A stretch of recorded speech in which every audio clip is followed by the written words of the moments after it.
Okay, Jeff Grubb, GamesBeat.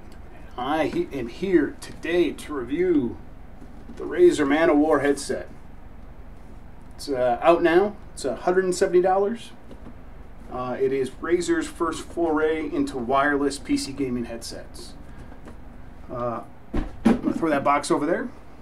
And here is the headset itself. So again, it's called the Man of War. $170, out now. Of course, it has the Chroma, lighting on the outside here and stuff. I'm going to jump into kind of what I like and don't like here in a minute. First, though, I kind of want to go over just the specs, the general features of the headset.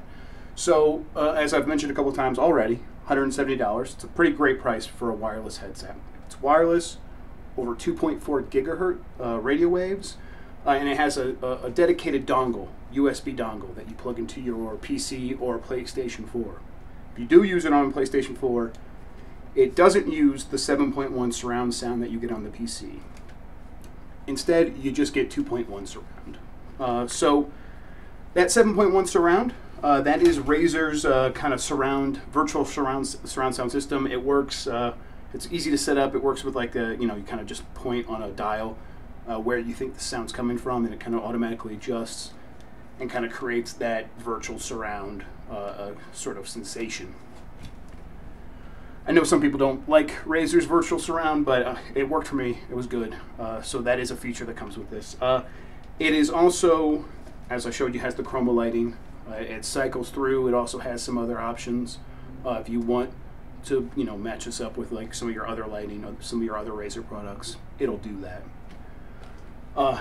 Since it's wireless, it also runs on battery. Razer claims it's like 2 weeks battery life. Really what that breaks down to is 14 hours with the lights on, 20 hours with the lights off. Those are Razer's claims, and what I've found is generally they're accurate. Generally that's kind of what you're going to get. You're not going to notice, it's not going to just get like 5 or 6. It's way better than that. I'm trying to think if there's anything else. I mentioned it works with PS4 2.1 only. It doesn't have Bluetooth though. It doesn't have the option to use it as a 3.5mm headset. Just kind of PC, just over that dongle.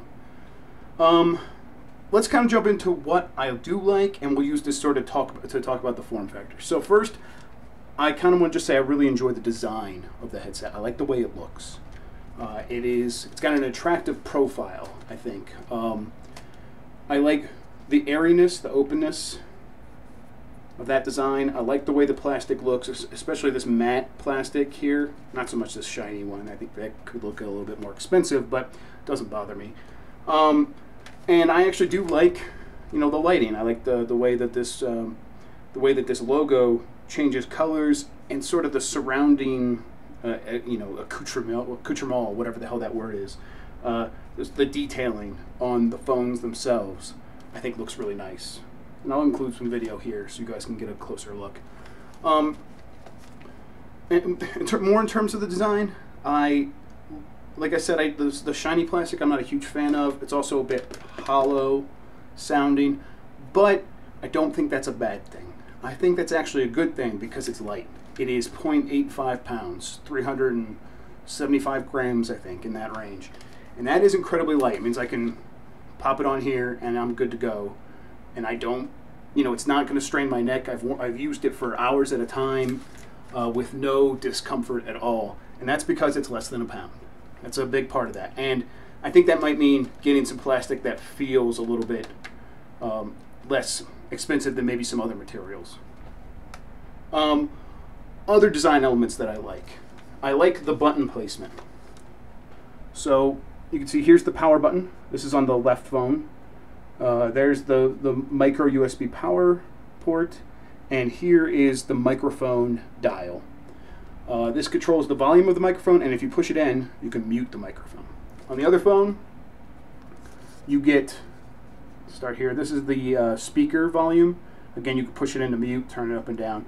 And you also get this sort of, this nook right here. And that nook is great because it's where you can store the wireless dongle, the wireless USB dongle, if you're traveling, moving, going somewhere. You pop it in there, fits in there really snug, and then you can just throw this whole thing in your bag without having to worry about losing the dongle, keeping it attached. It just fits in there real nicely, and that's a really smart design. I think finally, in terms of design, I'm a huge fan of the microphone, how it's easy just to pull in, pull out. It gets out of the way when you're not using it. If your friend jumps online really quickly, pull it out, you're good to go. Again, you can also just mute the mic on its own whenever you want, which I find incredibly useful, especially considering this placement. It's just a matter of reaching back here, hitting that button, and muting it. Okay, I think I want to jump in. Let's go ahead and talk about the sound.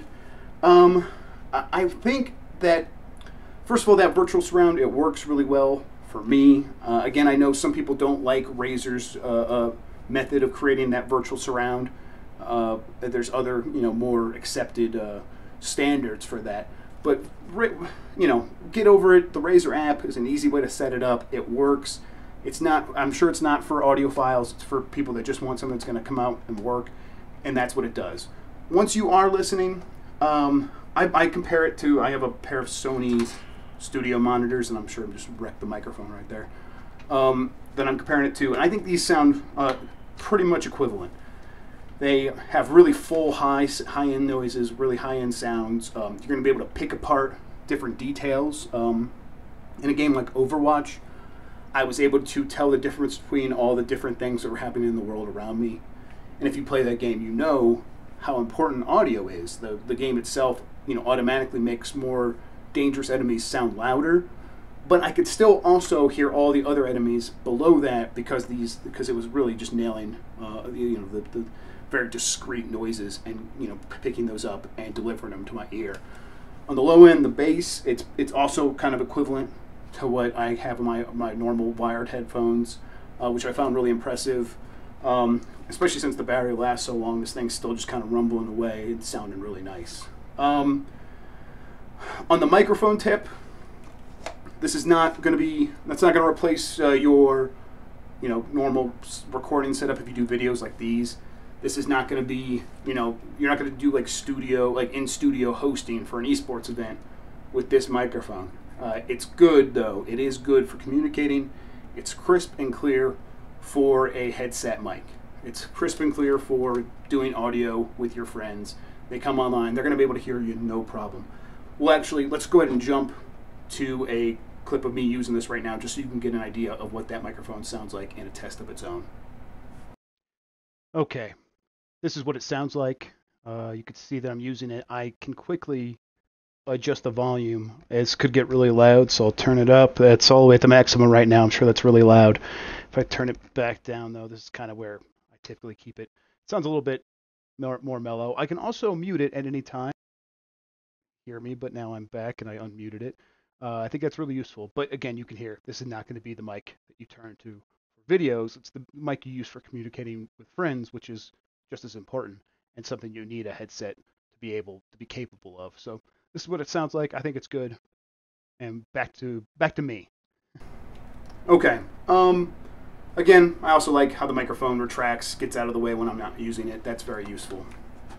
The final really positive point is battery life.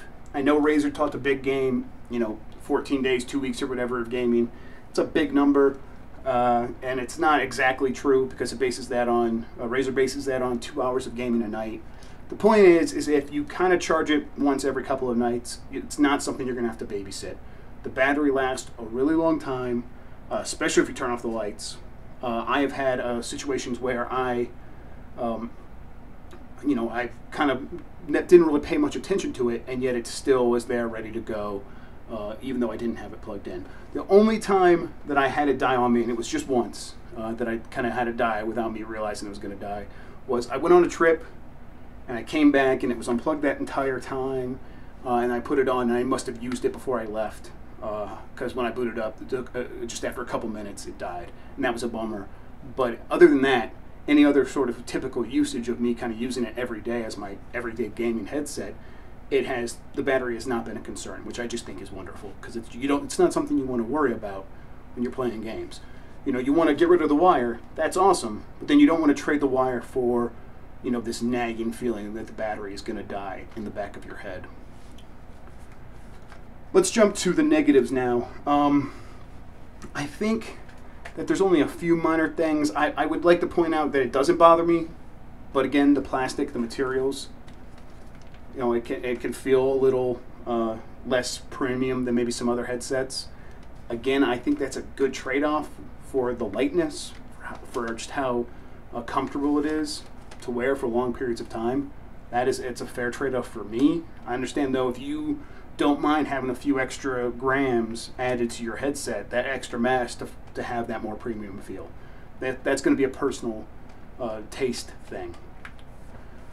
For me, the only real negatives were the auto turn off. It turns off by itself because it's on battery.